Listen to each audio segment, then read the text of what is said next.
ಕೃಷ್ಣ ರುಕ್ಮಿಣಿಯ ಕಥೆಯ ನೋಡಿರಿ, ಕಲಿಯುಗ ಕೃಷ್ಣ ರುಕ್ಮಿಣಿಯ ಕಥೆಯ ಕೇಳಿರಿ.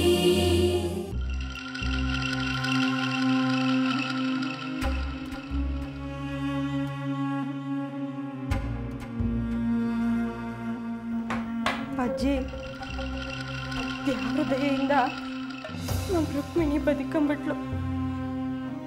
ಪಾಪ, ಅವಳು ನನ್ನನ್ನು ಕಾಪಾಡಕ್ಕೆ ಅಡ್ಡ ಬಂದು ಅವಳೇ ಸಾಯೋ ಸ್ಥಿತಿಗೆ ಬಂದ್ಬಿಟ್ಲು. ಅವಳಿಗೇನಾರು ಆಗಿದ್ದಿದ್ರೆ ನಾನು ಮಾತ್ರ ಬದುಕಿರ್ತಿರ್ಲಿಲ್ಲ. ಲಕ್ಷ್ಮಿ, ಆ ಕೋಳಿ ಆನೆಗೆ ಬಂದು ಗುದ್ದೈತೆ ಅಂತ ನನಗೆ ಅನ್ನಿಸ್ತಾ ಇಲ್ಲ ಕಣವ.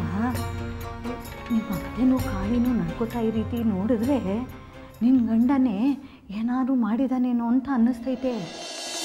ಅಜ್ಜಿ, ನೀವು ಹೇಳ್ದಂಗೆ ಏನಾರ ಇವರೇ ಈ ಕೆಲಸ ಮಾಡಿದರೆ ಆಟೆಯ ಅದ್ಯಾವ್ರು ಅವ್ರನ್ನ ಸಂಸಿದ್ರು, ನಾನು ಮಾತ್ರ ಸಂಸಕ್ಕಿಲ್ಲ. ಅದಿರಲಿ ಕಣವ, ಈ ವಿಷಯ ಏನಾದ್ರು ಕಿಟ್ಟಪ್ಪನ ಗೊತ್ತಾದರೆ ಏನು ಮಾಡ್ತಾನೆ ಅಂತ ಯೋಚನೆ ಮಾಡಿದೀಯಾ? ಹೌದಜ್ಜಿ, ಕೆಟ್ಟಪ್ಪ ಇವ್ರನ್ನ ಸುಮ್ಮನೆ ಬಿಡ್ತಾನಾ? ಯಾವ್ರೆ ಇವ್ರಿಗೂ ಆ ಗೋಳಿಗೂ ಏನು ಸಂಬಂಧ ಇಲ್ಲದೆ ನಂಗೆ ನೋಡ್ಕೊಳಪ್ಪ.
ಏಟೊಂದು ಕಷ್ಟಪಟ್ಟು ಪ್ಲಾನ್ ಮಾಡಿ ಆ ಲಕ್ಷ್ಮಿನ ಕೊಲ್ಲಬೇಕು ಅಂತ ಏರ್ಪಾಡು ಮಾಡಿದ್ದೆ.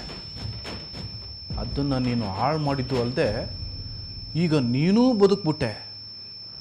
ನನ್ನ ಪ್ರಯತ್ನಕ್ಕೆ ಫಲಾನೇ ಇಲ್ದಂಗೆ ಮಾಡಬೇಕು ಅಂತ ಇದೆಯಲ್ಲ ಪಾಪ. ನನ್ನ ಹೆಂಡ್ರನ್ನ ಕಾಪಾಡಿರೋ ನಿನಗೆ ಒಳ್ಳೆ ಬಹುಮಾನ ಕೊಡ್ತೀನಿ ತಗೋ.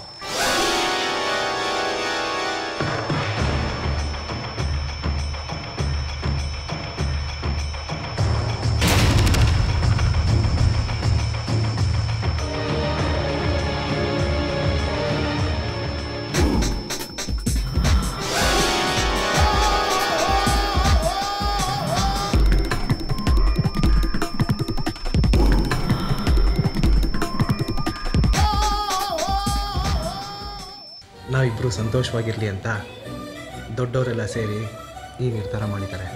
ಅಂದರೆ ನೀನು ಈಗಲೂ ಇಷ್ಟಪಟ್ಟು ನನ್ನನ್ನು ತಪ್ಕೊಳ್ಳೋಕೆ ಒಪ್ಕೊಂಡಿಲ್ಲ ಅನ್ನು ಈಗ ಹೇಳ್ತೀನಿ, ಕೇಳಿಸ್ಕೊ. ನನಗೂ ಈಗ ನಿನ್ನನ್ನು ತಪ್ಕೊಳ್ಳೋಕೆ ಇಷ್ಟ ಇಲ್ಲ.